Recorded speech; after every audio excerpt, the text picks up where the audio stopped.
Assalamualaikum warahmatullahi wabarakatuh.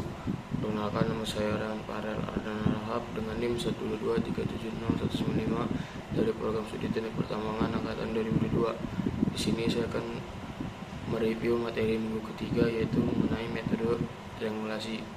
Nah, metode triangulasi itu berasal dari geometri, di mana 3 titik digunakan untuk menentukan posisi yang lebih akurat.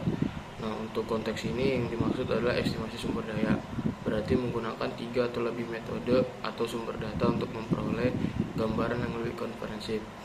Nah, untuk metode triangulasi ini dia memiliki contoh penggunaan, yaitu dalam estimasi sumber daya alam. Misalnya seorang peneliti menggunakan data survei lapangan, citra satelit, dan model komputer untuk memperkirakan jumlah cadangan mineral.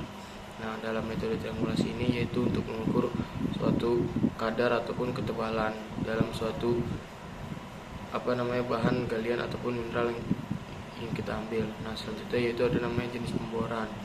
Nah, pemboran yang pertama itu ada pemboran non coring atau bisa kita disebut open hole.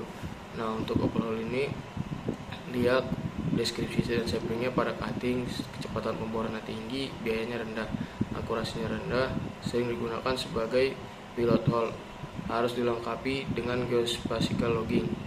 Nah, yang kedua itu ada namanya pemboran touch coring. Nah, ini biasanya deskripsi batuannya sampling pada cutting, kecepatan pemborannya tinggi ke sedang, biayanya rendah ke sedang, akurasinya cukup baik, sampelnya berupa core, harusnya dilengkapi dengan geospatial logging. Nah, yang ketiga ada namanya pemboran full coring, deskripsi dan sampling langsung pada core, kecepatan pemboran rendah, biayanya tinggi, akurasinya tinggi, bagus dilengkapi dengan geospatial logging. Nah, dibutuhkan untuk data pengeboran itu sangat untuk berpengaruh juga, yaitu biasanya ada koordinator titik bor, elevasi titik bor, sudut kemiringan pemboran, terus habis itu total kedalaman, serta yaitu data log untuk menunjukkan posisi ataupun ketebalan batu bara serta batuan lainnya. Pada umumnya, pemboran eksplorasi untuk pendapan dilakukan dengan bor coring. Jika tidak, maka pemboran harus dilengkapi dalam logging geofisika untuk meyakinkan kondisi dan jenis batuan di sepanjang lubang bor. Data lubang bor dapat dilengkapi juga dengan data uji paritan atau uji sumuran. Di sini biasanya untuk tahap eksplorasi kita harus tahu hubungan hasil eksplorasi sumber daya mineral dan cadangan mineral.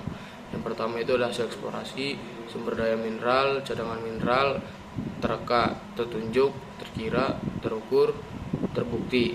Nah, inilah salah satu manfaat dari itu untuk eksplorasi. Sekian dari saya. Wassalamualaikum warahmatullahi wabarakatuh.